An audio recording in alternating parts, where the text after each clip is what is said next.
नमस्कार दोस्तों, मैं राजकुमार मौर्य प्रखर इंडिया यूट्यूब मंच पे आपका स्वागत है। बहुत बड़ी खबर आ चुकी है उत्तर प्रदेश की राजनीति से। उत्तर प्रदेश में 2027 में विधानसभा का चुनाव होना है। समाजवादी पार्टी ने 2027 के विधानसभा चुनाव की तैयारी तेज कर दी है। आज की इस वीडियो में आपको बताने जा रहे हैं अखिलेश यादव को बड़ा झटका। बड़ा झटका मतलब 2027 का चुनाव है। समाजवादी पार्टी के 2 विधायकों ने पाला बदल लिया है। कौन कौन से विधायक हैं, पूरी वीडियो को देखिए, उसके बाद आप अपनी राय को कमेंट करिएगा। थंबनेल आप देख रहे हैं, थंबनेल है जी न्यूज, जिसको गोदी मीडिया का चैनल कहा जाता है। लगातार ऐसी बातों को प्रसारित करता है जहां पर हिंदू और मुसलमान का मामला होता है। उसके अलावा सीधा सीधा जो बड़ा चैनल है, छोटा मोटा चैनल नहीं है, सबसे बड़े चैनलों में बड़ा चैनल है, इसने अखिलेश यादव को किस मामले को लेकर बड़ा झटका बताया है, पहले आप इसको देखिएगा। समाजवादी पार्टी के मुखिया अखिलेश यादव हैं, जाहिर सी बात है।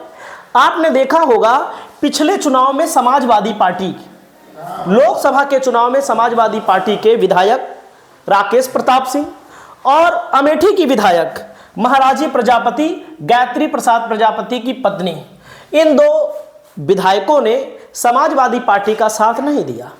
लोकसभा के चुनाव में अमेठी लोकसभा के अंतर्गत अमेठी विधानसभा आती है और अमेठी ही लोकसभा के अंतर्गत गौरीगंज विधानसभा सीट आती है। तो आप लोग सोचिएगा, जो गोदी मीडिया है किस प्रकार से लोगों को भ्रमित करता है, किस प्रकार से विपक्षी पार्टियों को निशाने पर लेता है। आप सब जानते हैं, दुनिया जानती है कि राकेश प्रताप सिंह बीजेपी के पाले में जा चुके हैं, महाराजी प्रजापति भी बीजेपी के पाले में जा चुकी है। तो किस बात का झटका बताया है, सुनिएगा पूरी वीडियो में। आपको मैं यहां पर दिखाना चाहता हूं और यहां का समीकरण भी मैं आपको दिखाना चाहता हूं। आप यहां पर देखेंगे समाजवादी पार्टी के ट्विटर हैंडल पर जब आप जाएंगे तो समाजवादी पार्टी के जो प्रदेश अध्यक्ष हैं श्यामलाल पाल इस समय पीडीए पंचायत का आयोजन कर रहे हैं। पीडीए पंचायत में पीडीए के लोगों की बातों को जनता के सामने रख रहे हैं और जनता की बात को ले जाकर के अखिलेश यादव को बता रहे हैं कैसे टिकट देना चाहिए, कैसे क्या करना चाहिए। ये सब चीज़ें समीकरण के आधार पर ही तय होंगी, आने वाला वक्त बताएगा किसको टिकट मिलेगा। लेकिन मैं आपको कुछ चीज़ें दिखाना चाहता हूँ, आप देख के जाइएगा ताकि आपको लगेगी किस प्रकार से मीडिया, इतना बड़ा मीडिया जो अपने आप को सबसे बड़ा मीडिया कहता है, सबसे निष्पक्ष कहता है, किस तरह के नैरेटिव को गढ़ता है।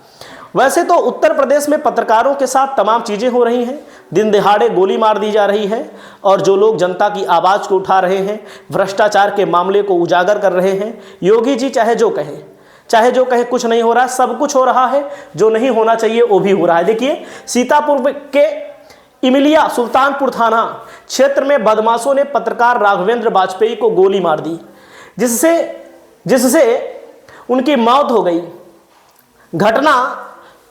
घटना तब हुई जब वे महूले से सीतापुर जा रहे थे। घायल अवस्था में उन्हें अस्पताल ले जाया गया और जहां अस्पतालों ने उन्हें मृत घोषित कर दिया। सोशल मीडिया पर बड़ा हंगामा फैला है। घर वाले परेशान हैं, रिश्तेदार परेशान हैं, रो रो कर सबका बुरा हाल है। नौजवान की हत्या कर दी गई और कहते हैं कि राम राज्य चल रहा है, सब गुंडे माफिया भाग गए हैं। सोचिएगा आप लोग, समाजवादी इस चीज को नहीं दिखाएगा मीडिया, डिजिटल मीडिया भले दिखा देगा, सोशल मीडिया भले दिखा देगा, लेकिन मेन स्ट्रीम मीडिया को सवाल पूछना चाहिए कि कहां है आपका राम राज्य, ये तो जंगल राज चल रहा है। अभी प्रतापगढ़ में दिन दिहाड़े गोली मार दी गई एक जगह। तो ऐसी तमाम घटनाएं हो रही हैं, लेकिन इस मामले को छुपाया जाता है। केवल उन्हीं लोगों से पूछा जाता है जब विपक्ष में मायावती की सरकार रही है तो मायावती को कटघरे में खड़ा किया जाता था। अखिलेश यादव की सरकार रहती थी तो अखिलेश यादव को कटघरे में खड़ा किया जाता था। तो योगी की सरकार में योगी को क्यों नहीं खड़ा किया जाता? इस पर मीडिया बात नहीं करता, कैसे गलत नैरेटिव फैला रहा है, मैं आपको दिखाना चाहता हूं। अमेठी के भिटुआ में समाजवादी पार्टी ने एक पीडीए पंचायत रखी और पीडीए पंचायत के माध्यम से बहुत सारे लोग जुटे। जब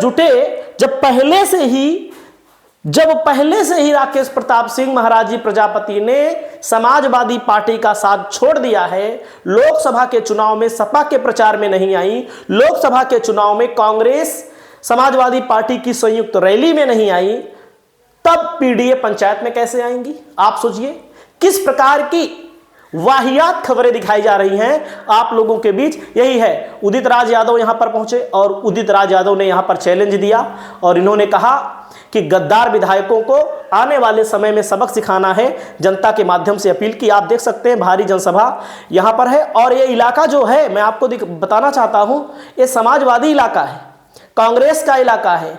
बीजेपी ने यहां पर 2 विधायकों को तोड़ने के बावजूद भी स्मृति ईरानी को चुनाव नहीं जितवा पाई।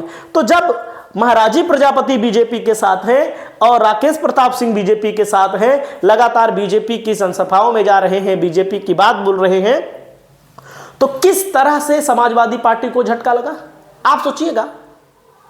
झटके पीछे कारण होना चाहिए कुछ, झटका तो लग चुका है पहले ही, और झटका सपा को थोड़ी लगा, सपा भाजपा को लगा है। भाजपा अमेठी और गौरीगंज की सीट जीत नहीं पाएगी, चाहे जिसको मैदान में उतारेगी। आप देख लीजिएगा कैसे, देखिएगा जैसे समाज यहां पर अमेठी विधानसभा है, जातिगत समीकरण अगर आप देखेंगे कांग्रेस जीतती रही है यहां पर, ज्यादातर समयों पर कांग्रेस और समाजवादी पार्टी। लगातार 3 चुनाव में समाजवादी पार्टी 2017 में हारी थी केवल इसलिए, पहली बात गायत्री प्रसाद प्रजापति जेल में थे, दूसरी बात जो डॉक्टर संजय सिंह हैं इनकी दूसरी पत्नी, मतलब पहली पत्नी, ये तो अमिता सिंह दूसरी पत्नी है, वो लगातार लोगों के बीच में जा रही थी और 2017 में लहर भी थी बीजेपी की, कह रही थी कि भाई हमको न्याय दो।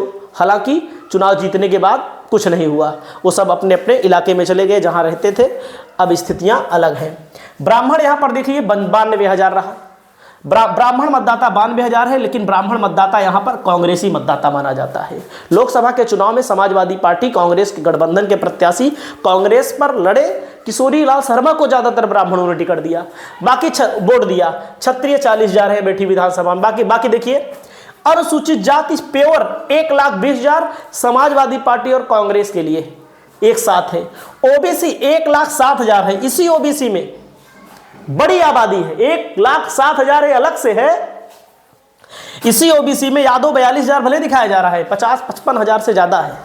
वर्मा 25,000 भले दिखाया जा रहा है, ज्यादा है यहाँ पर। मौर्य यहाँ पर ज्यादा है, भारी संख्या है यहाँ पर। कश्यप ज्यादा है और मुस्लिम 22,000 दिखाया जा रहा है और ज्यादा है अन्य 50,000। तो बीजेपी का जो कोर वोट बैंक बन रहा है केवल इतना बन रहा है। 50% वोट पड़ता है, आपको पता लग जाएगा कितना परसेंट। 1 लाख हम वोट मान लेते हैं, 1,40,000 वोट मान लेते हैं, 70,000 ज़्यादा बीजेपी का वोट नहीं है। आप आंकड़ा निकाल के देख लीजिए, बीजेपी को इससे ज़्यादा वोट नहीं मिलेगा अमेठी में। बाकी यहाँ का जो मतदाता है वो ज़्यादातर कांग्रेस और समाजवादी पार्टी का सपोर्ट करता है। पुराने आंकड़ों को आप निकाल कर देख सकते हैं। वहीं पर दोस्तों गौरीगंज का मतदाता है, ब्राह्मण यहाँ पर सबसे ज़्यादा है, लेकिन ब्राह्मण ज़्यादा होने के बावजूद भी ब्राह्मण यहाँ चुनाव नहीं जीत पाता। और अनुसूचित जाति 48,500, क्षत्रिय 46,000 हैं और यादव यहाँ पर 35,000। ये सब आंकड़ा ज़्यादा है, लेकिन पिछड़ा वर्ग 51,000। इसी पिछड़ा वर्ग में मौर्या हैं, नाई हैं, धोबी हैं, मतलब कि ये लोग समाजवादी पार्टी को वोट देने वाले लोग हैं। मुस्लिम 35,000 से ज़्यादा है, वैश्य 22,000 है, कायस्थ 12,000 है। जातिगत समीकरण के आधार पर भी भारतीय जनता पार्टी दोनों सीटों पर पीछे है। लोकसभा के चुनाव के आधार पर, नैरेटिव के आधार पर, हर तरह से बीजेपी यहां पीछे है। बीजेपी का चुनाव जीतना कठिन ही नहीं, बहुत कठिन है। तो इस प्रकार की खबरें को चलाकर जी न्यूज़ जैसे पत्रकार, बड़ा मीडिया है, हम लोग चलाएं तो अलग बात है, बड़ा मीडिया है, इतना बड़ा नाम है, नाम को डूबो रहे हैं। आपकी क्या राय है? आप अपनी राय को बताइएगा। नमस्कार।